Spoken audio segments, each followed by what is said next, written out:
Olá, caro ouvinte, seja bem-vindo ao Direito com Trocadilhos. Meu nome é Davi Everton, professor, pesquisador, e aqui nós vamos falar do direito a partir da filosofia, sociologia, história e todas essas coisas que explicam direito como o direito não explica.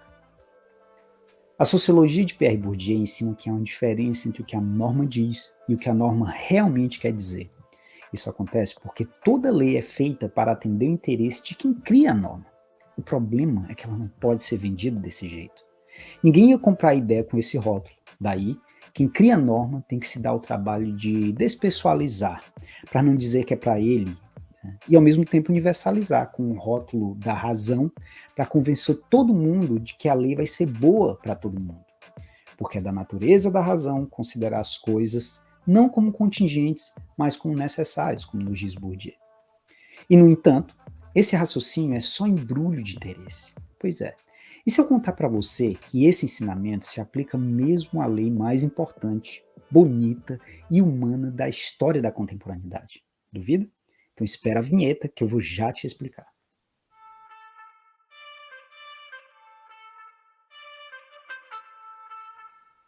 Liberdade, igualdade, fraternidade. Se você já passou pelos bancos da Faculdade de Direito, já ouviu isso na vida. O lema da Revolução Francesa é certamente o postulado jurídico mais conhecido e repetido do mundo. Não é para menos, né, caro ouvinte? A trinca de valores, cuja origem conhecida se remonta a 1574, na clássica Ode à Liberdade de Etienne de la Boétie, origem da servidão voluntária, é retomada no contexto da Revolução Francesa, em 1792, no discurso inflamado de Girardin. O lema concentra os mais altos valores humanísticos da modernidade, inaugura, junto com o Estado de Direito, o liberalismo, corrente de pensamento que traz para o centro do debate filosófico o homem enquanto indivíduo e a liberdade como o mais nobre das faculdades, para utilizar as palavras de Rousseau. O movimento, portanto, marca o início da valorização do homem autônomo e racional, o desabrochar de sua capacidade de se servir do seu entendimento sem orientação de outrem, para mencionar também Kant. Olha que glorioso! Todavia parece que o plano não deu muito certo. Pelo contrário, nas décadas que se seguem, a condição humana regride a quadros cada vez mais desoladores. No século que se segue à Revolução Francesa, a condição humana na França e em toda a Europa vai ladeira abaixo, em uma proporção inversa ao desenvolvimento industrial e tecnológico.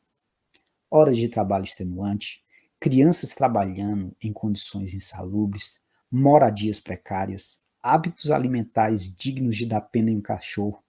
Essa era a condição de vida do povo poucas décadas após a Revolução. Nesse ponto não tem jeito. É preciso admitir que o projeto iluminista falhou. Não tem jeito.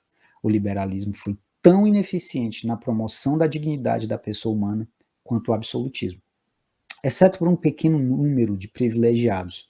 Mas, como diz Macpherson em sua teoria do individualismo possessivo, a grandeza do liberalismo do século XVIII consiste na afirmação de que o critério de boa sociedade está na pessoa livre e racional. Sua tragédia foi a de que essa afirmação era necessariamente a negação do individualismo da metade da nação. Talvez até mais que a metade. Agora, a pergunta que você, ouvinte, pode estar fazendo é: e o que ocorreu para que um projeto tão bonito e transcendental como o projeto liberal falhasse tão miseravelmente? A resposta para essa pergunta, meu caro ouvinte, é que ele não falhou. Sim, o projeto iluminista da igualdade dos povos, da vontade geral, do despertar da racionalidade humana, da igualdade, da liberdade, esse falhou. Mas quem disse que esse era o projeto liberal? Eu gostaria de deixar bastante claro para você, caro ouvinte.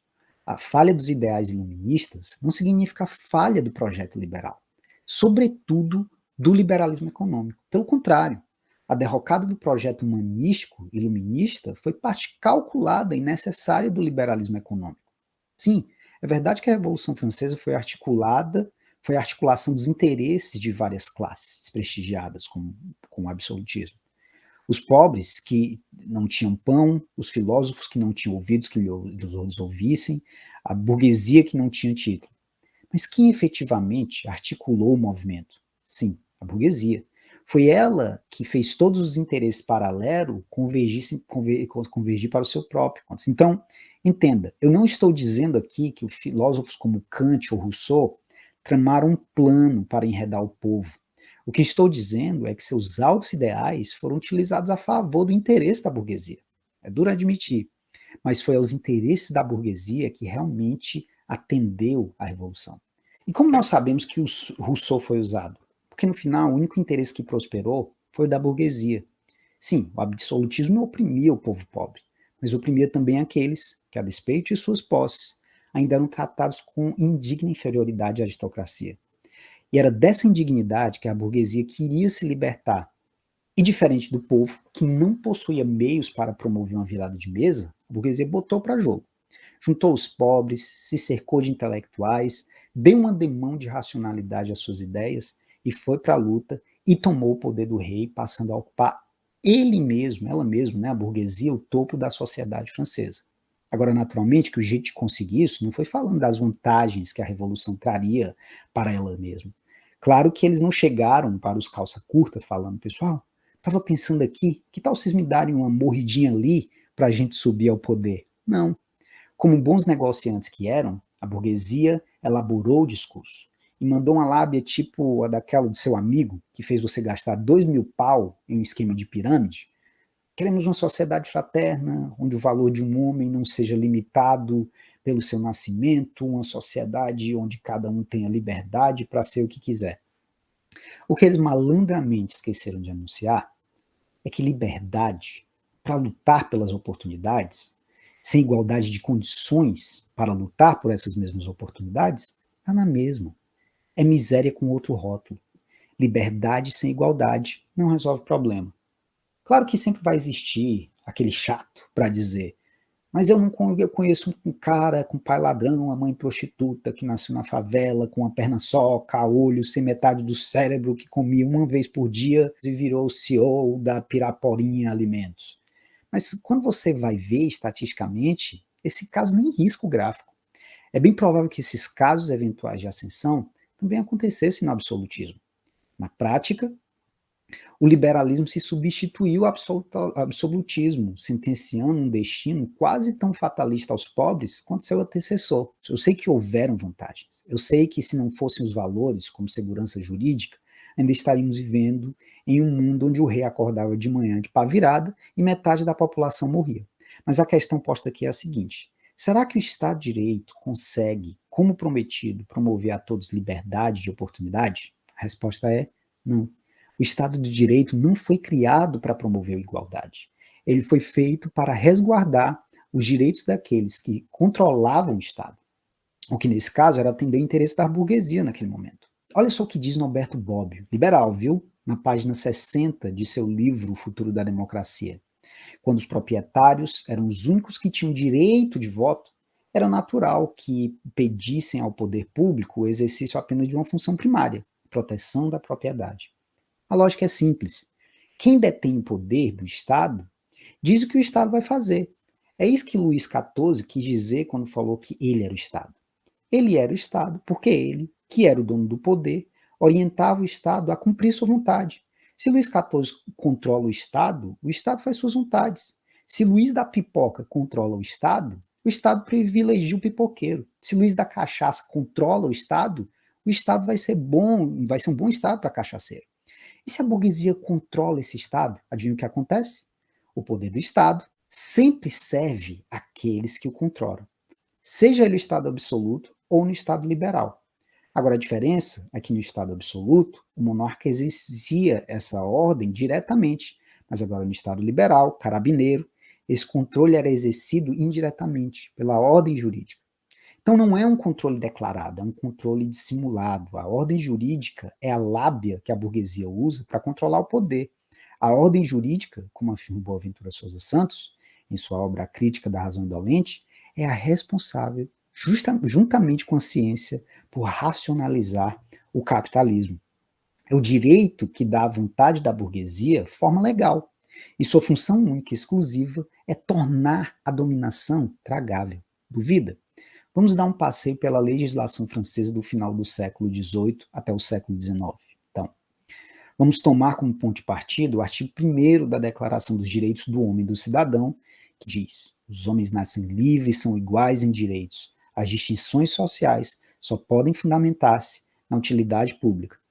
Na primeira parte desse artigo, vemos os mais elevados, os dois mais importantes primados da sociedade ocidental, o direito à liberdade e à igualdade. Aqui eu queria fazer um parêntese. Talvez você, meu caro ouvinte, curioso, ao ouvir os louvores cantados a esse artigo, não entenda a razão de tanto estardalhaço por uma coisa tão simples. É claro que todos os homens são livres. Mas é importante entender que antes desse momento as coisas não eram bem assim. Não tinha essa de liberdade. Você tinha que obedecer o que lhe mandavam. E quem lhe mandava? Se você, pé rapado, chegasse para a aristocracia dizendo que você era igual a ele ia rir alto, depois ia mandar te prender. Então, essa frase tem sim seu valor universal.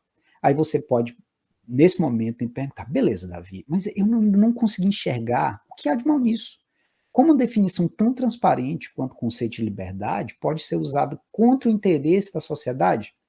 Então eu queria avançar 2 anos aqui com você para falar de outra lei francesa no contexto, a Lei de Chapelier. Essa lei, no seu artigo 1º, diz que é vedada toda espécie de corporação de cidadão do mesmo estado ou profissão. Então veja aqui que desdobramento interessante. A Lei de Chapelier veda que os cidadãos se agremiem em sindicatos, mesmo que seja para reivindicar direitos comuns. Adivinha qual é o fundamento? Pois é, caro ouvinte, princípio da liberdade. A lógica aqui é que cada indivíduo deveria ser capaz de falar por si só.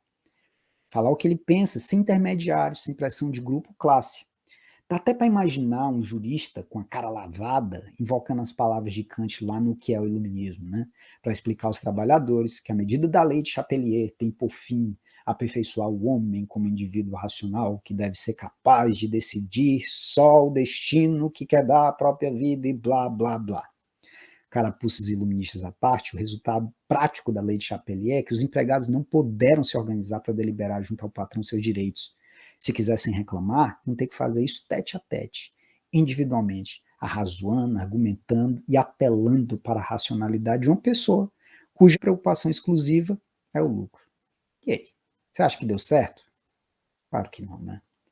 Escorado em tão alto valor como a liberdade, a burguesia dá a interpretação que, como disse McPherson lá atrás, negaria exatamente a liberdade da classe operária.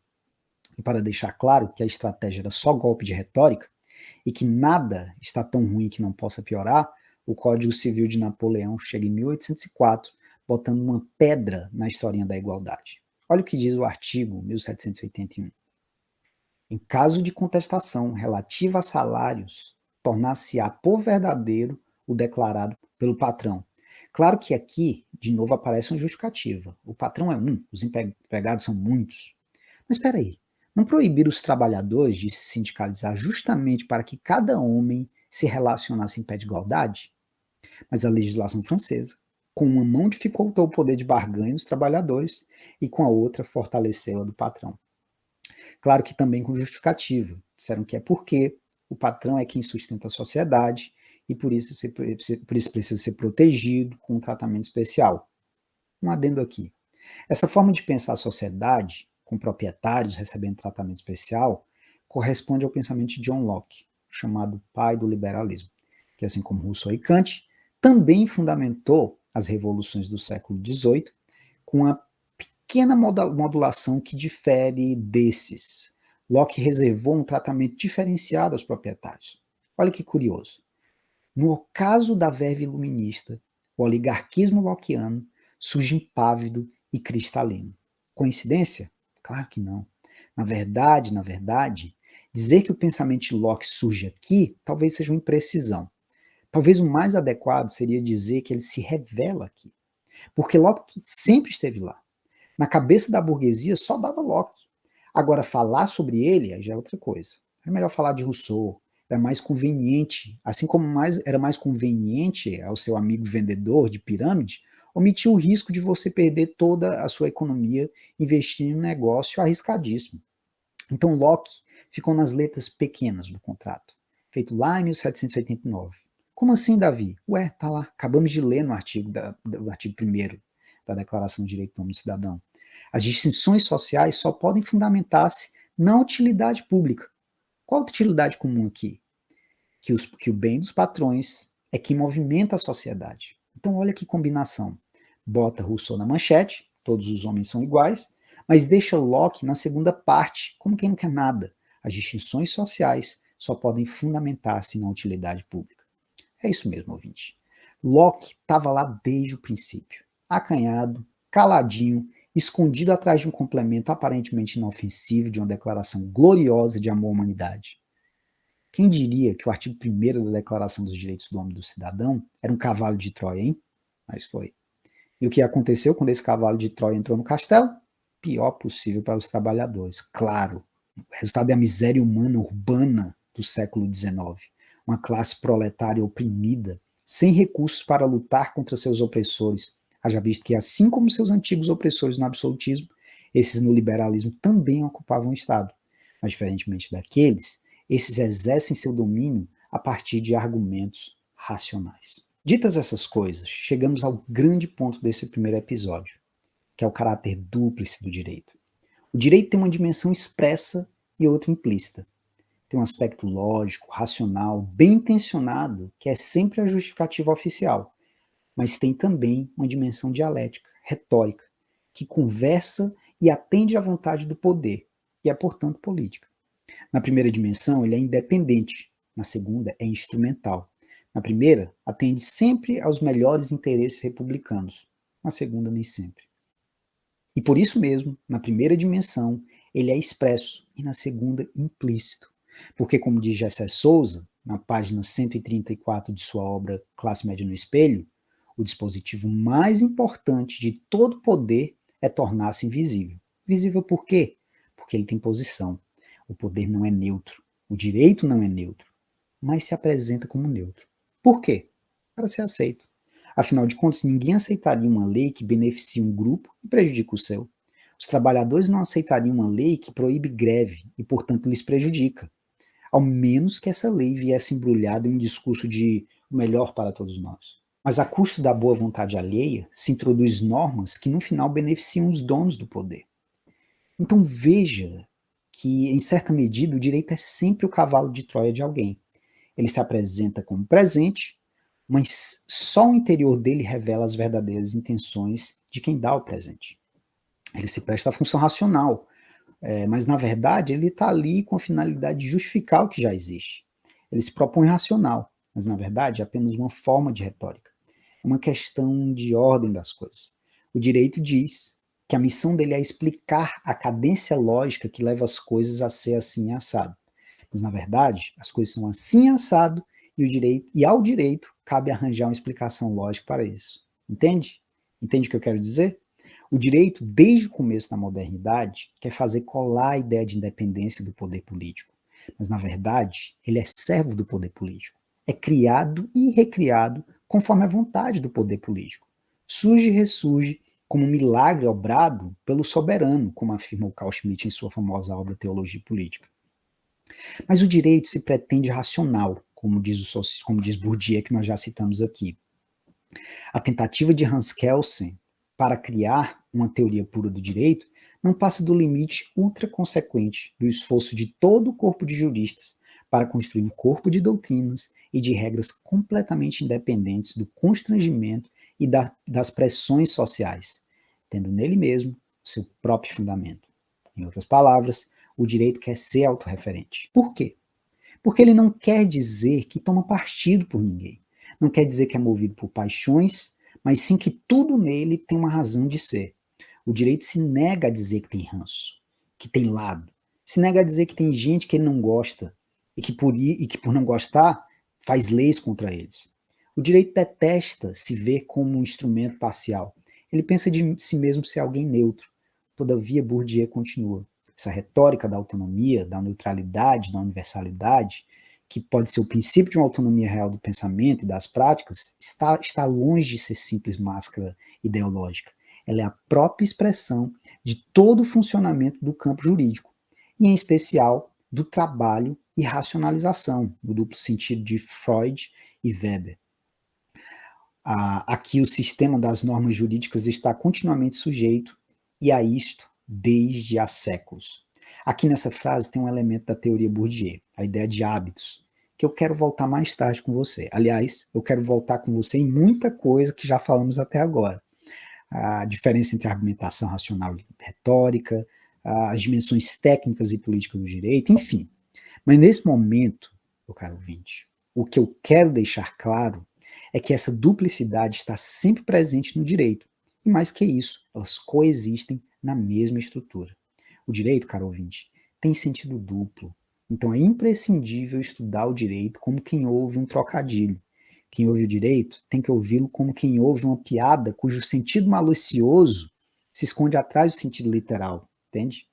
Ao ler a letra da lei, é preciso ouvir a justificativa oficial, mas atento ao pano de fundo. Quem está propondo a lei, históricos de leis semelhantes, momento político do lugar, etc. Sobre o juiz, a mesma coisa.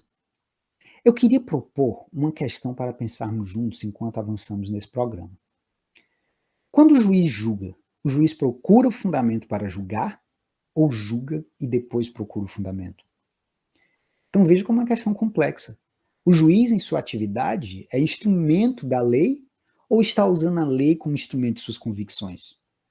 A fachada vai ser sempre racional, mas em seu interior, quem tem precedência? O argumento racional ou o retórico? Você está ali ouvindo o sentido óbvio, mas pensando no que está escondido ali por trás. Está ouvindo o que te dizem, mas matutando sobre o que deixaram de te dizer, que não por coincidência é quase sempre o que de mais importante deveria ter sido dito. Claro que nem toda lei é criada com segundas intenções, mas eu digo sem dúvida que nenhuma das inúmeras leis obscuras e mal intencionadas criadas no mundo foi apresentada sem a cobertura de uma justificativa bem intencional e supostamente racional. Como o artigo 1º da Declaração dos Direitos do Homem e do Cidadão, que já mencionamos. Claro que essa não é uma atividade simples, pois, como disse ali o Bourdieu, essa duplicidade não é mera máscara ideológica. Não é que o direito e seus operadores queiram deliberadamente enganar a sociedade, mas é o que o direito tem dificuldade de entender os seus enviesamentos. Não é que o juiz, na aplicação da lei, queira de propósito se insurgir contra as camadas inferiores. Na cabeça dele é perfeitamente possível que ele ache que está aplicando a lei isenta e imparcial. E é possível que ele pense de si mesmo ser alguém isento e imparcial, omitindo todo o seu enviesamento, todos os seus preconceitos e predisposições. Como se diz por aí, né? Enviesamento e sotaque, você só percebe o dos outros. Por outro lado, um operador cuidadoso do direito deve desenvolver ferramentas para distinguir suas próprias inclinações e as dos outros. E é a isso que vai se prestar esse programa, caro ouvinte. Há aqui uma ambiciosa missão de desconstruir o direito como nos é apresentado. Bem, como se pretende fazer isso? Repetindo a fórmula desse episódio. Olha só o que aconteceu hoje, aqui, ouvinte. Hoje vimos outra face dos irretocáveis princípios revolucionários de liberdade e igualdade.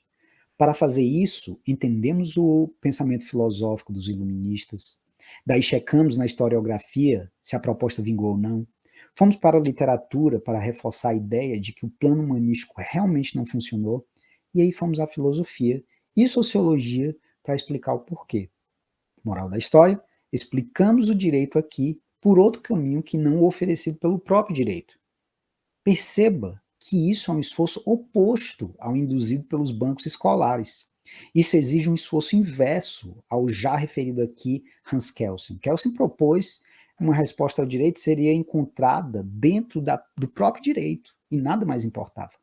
Bem, em parte seu plano deu certo, porque em geral é isso que o estudante de direito passa 5 anos fazendo dentro da faculdade. Todavia, aceitar a tese de Kelsen tem um preço, e esse preço é a completa ignorância do fundamento, origem e razão de ser da lei. Em outras palavras, o pacto com uma teoria pura do direito envolve, por parte do pactuante, se tornar ignorante do mundo que o rodeia, que é a origem de todas as leis que se dedica a entender. Bom, qual o problema disso? É que a ciência pura do direito só consegue ajudar a entender a natureza óbvia do direito, o sentido literal, fachada racional. O problema é que o sentido literal pouco explica das reais intenções, pouco explica do trocadilho nas entrelinhas. Então, o seguidor de Kelsen fica como aquele amigo da roda que não entende a piada. Todo mundo rindo e o Kelsen lá. Que foi, gente? Qual é a graça? Então, ouvinte, de certa forma, o esforço aqui é para te ajudar a entender a piada. Agora, como a gente faz isso? Seguindo o caminho inverso ao proposto por Kelsen. Kelsen disse que o que está por fora do direito não importa ao direito. Mas aqui você vai seguir o caminho inverso. Se Kelsen ficou míope por olhar demais para dentro do direito, nós aqui vamos olhar para fora e tentar entender o direito a partir de outros olhares, outros conhecimentos, outras ciências que constituem o direito.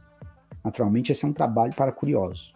Então, se você embarcar nessa comigo, vou presumir que você é tão curioso e insatisfeito com obviedades quanto eu.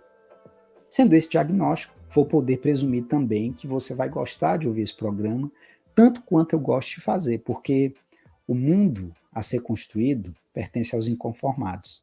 Muito obrigado por não se satisfazer com o óbvio hoje e até a próxima.